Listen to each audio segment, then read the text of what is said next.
ఒక చిన్న గ్రామంలో ప్రేమ కథ. అదేనండి మన పాడేరు గ్రామంలో చిన్న ప్రేమ కథ.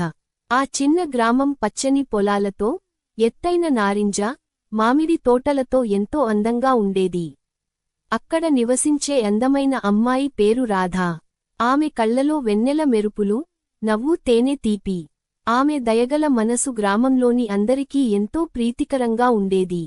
ఆ గ్రామంలోనే మరో యువకుడు అర్జున్ నివసించేవాడు. గంభీరమైన వ్యక్తిత్వం, మానవత్వంతో ప్రసిద్ధి చెందినవాడు. పొలాల్లో తన తండ్రితో కలిసి కష్టపడి పనిచేస్తూ, గ్రామస్థులకు ఎప్పుడూ సహాయం చేసేవాడు. రాధ, అర్జున్ ఒకే ఊరిలో ఉన్నా, ఒక్కసారి కూడా మాట్లాడలేదు. కాని విధి వారిద్దరికీ ఒక ప్రత్యేకమైన ఆహ్వానం ఇచ్చింది. ఒకరోజు సాయంత్రం, రాధ ఊరి చెరువుకి నీళ్లు తెచ్చుకోవడానికి వెళ్ళింది. ఆమె కుండలో నీళ్లు నింపుతుండగా, గాలి ఊపుతో ఆమె దుప్పట్టా నీటిలో పడిపోయింది. అర్జున్ ఆ దృశ్యం చూసి వెంటనే నీటిలోకి దిగి, దుప్పట్టాను తీసుకొని వచ్చాడు. ఇదిగో రాధా, నీ దుప్పట్టా అని సిగ్గుగా నవ్వుతూ చెప్పాడు. రాధ ఆశ్చర్యపోయింది. నీకు నా పేరు ఎలా తెలుసు? అర్జున్ చిరునవ్వి, ఈ ఊరిలో అందరికీ తెలుసు. అప్పుడు తొలిసారి వారి కళ్ళులు కలిశాయి. ఆ ఒక్క క్షణంలో వారి హృదయాలు మౌనంగా ఒకరినొకరు అర్థం చేసుకున్నాయి. ఆ తర్వాత వారిద్దరూ తరచుగా కలుస్తూ ఉండేవారు, ఊరి బావి దగ్గర, ఆలయ ఉత్సవాల్లో, మామిడి తోటల్లో.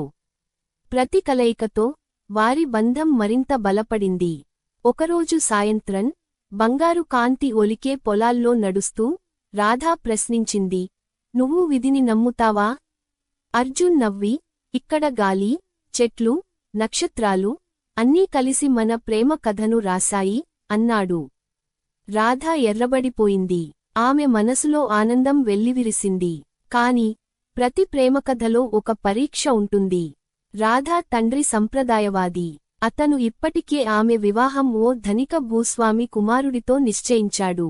ఈ విషయానికి తెలిసినప్పుడు అతను కోపంతో, ఓ రైతు కుమారుడు నా కుమార్తెకు అర్హుడు కాదు అని కేకలు వేశాడు. రాధ కన్నీళ్లు పెట్టుకుంది. అర్జున్ కూడా బాధపడ్డాడు. కాని వెనక్కి తగ్గలేదు. ప్రేమకు పరీక్ష. ఊరిలో ఓ పెద్ద పండుగ దగ్గరపడింది. ప్రతి సంవత్సరం ఆ పండుగలో బలం, తెలివితేటల కోసం పోటీలు పెట్టేవారు. ఎవరు గెలిస్తే అతను ఊరి గౌరవానికి అర్హుడవుతాడు. అర్జున్ ఇది తన అవకాశంగా భావించాడు. రోజులు, రాత్రులు కష్టపడి ప్రాక్టీస్ చేశాడు. పండుగ రోజు చేరుకున్నప్పుడు అతను ఎన్నో పరీక్షలకు గురయ్యాడు. బరువులు ఎత్తడం, సంక్లిష్టమైన ప్రశ్నలకు సమాధానం చెప్పడం, ఊరిలోని శక్తివంతమైన వ్యక్తులతో మల్లయుద్ధం చేయడం. చివరికి అర్జున్ విజేతగా నిలిచాడు. గ్రామమంతా హర్షధ్వానాలతో అతనిని గౌరవించింది.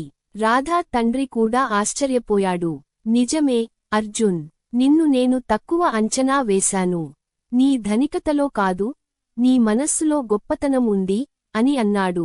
ఆ రాత్రి, నక్షత్రాల కింద, రాధా, అర్జున్ ఇద్దరూ చేతులు కలిపి నిలబడ్డారు. మన ప్రేమ పరీక్షకు గురైంది, రాధా మృదువుగా చెప్పింది. అర్జున్ నవ్వి, కాని నిజమైన ప్రేమ ఎప్పుడూ దారి కనుగొంటుంది. ఆ ఊరి ప్రజలు వారిద్దరి పెళ్లిని ఎంతో ఆనందంగా జరిపారు. రాత్రంతా సంగీతం, నాట్యంతో ఊరంతా వెలుగుల్లో మునిగిపోయింది. రాధా, అర్జున్ ప్రేమకథ జన్మతరాలకు చెబుతూ ఉండే ఓ పురాణంగా మారిపోయింది. ప్రేమ సంపద మీద ఆధారపడదు. అది ధైర్యం, నిజాయితీ, నమ్మకంతో నిలుస్తుంది. నిజమైన ప్రేమ ఎప్పుడూ తన దారి కనుగొంటుంది. ఇలాంటి కథలు కావాలంటే మన ఛానల్ని సబ్స్క్రైబ్ చేయండి, అలాగే లైక్ చేయండి. కొత్త వీడియోతో మళ్ళీ కలుస్తాను. Thank you.